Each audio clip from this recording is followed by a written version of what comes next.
Assalamualaikum warahmatullahi wabarakatuh. Dan kami dari kelompok 4 di materi makalah kami yaitu Hukum Internasional dengan dosen pengampu Pak Firdaus akan menjelaskan materi kami yang berjudul Hukum Internasional juga. Dan materi ini akan dibaca oleh kami berempat, dengan materi yang pertama akan dibacakan oleh Yudi. Baik, saya akan membacakan poin yang pertama kami, yaitu hukum internasional. Saya ulangi, hukum internasional pada umumnya. Pengertian hukum internasional, Charles Cheney Hide, sekumpulan hukum yang terdiri dari prinsip-prinsip dan peraturan-peraturan yang harus ditaati oleh negara-negara, dan oleh karena itu juga harus ditaati oleh hubungan antar mereka, serta mencakup organisasi internasional. B. Hukum internasional berbagi menjadi dua. Yang pertama, hukum perdata. Hukum perdata internasional adalah hukum internasional yang mengatur hubungan hukum antar negara.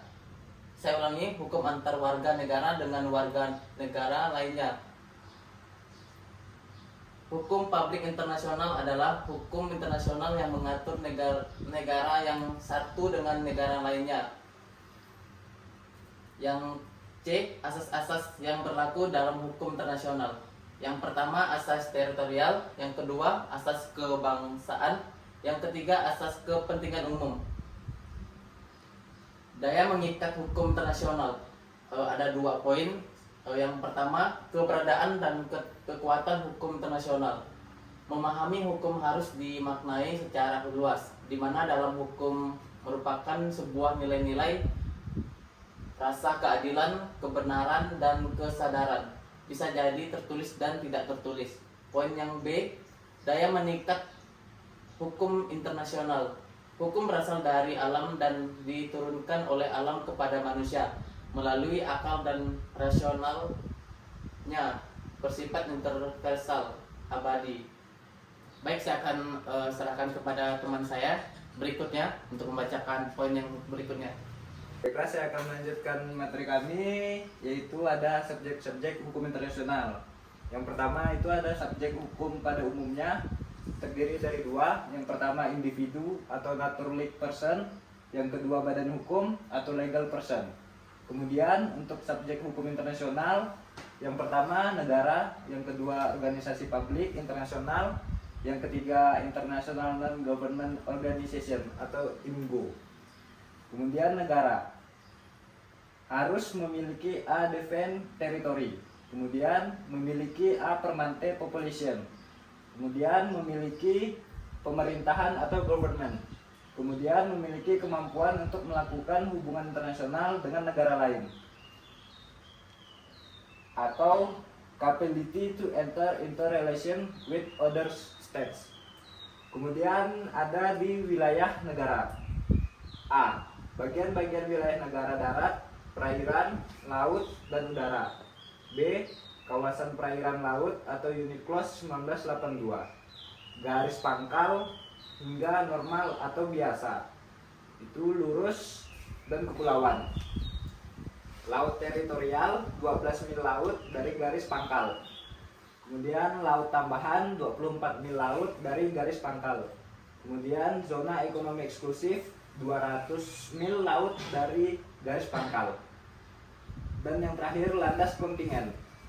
Kelanjutan ilmiah pantai dari luar atau 200 mil dari garis lintang timur jika pengairan luar tepi kontingen tidak mencapai jarak 200 mil. Baiklah, untuk materi selanjutnya akan dibacakan oleh teman kami. Baiklah, saya akan melanjutkan poin berikutnya. Sumber-sumber hukum internasional. Sumber hukum material yaitu segala sesuatu yang membahas dasar berlakunya hukum status negara. B. Sumber hukum formal yaitu sumber di mana kita mendapat atau menemukan ketentuan-ketentuan hukum internasional. Pasal 38 ayat 1 Statuta Mahkamah Internasional. 1. Perjanjian internasional terdiri dari Piagam PBB 1945. Konvensi PBB tentang Hukum Laut 1982. Macam-macam perjanjian. Jumlah peserta bilateral, multilateral.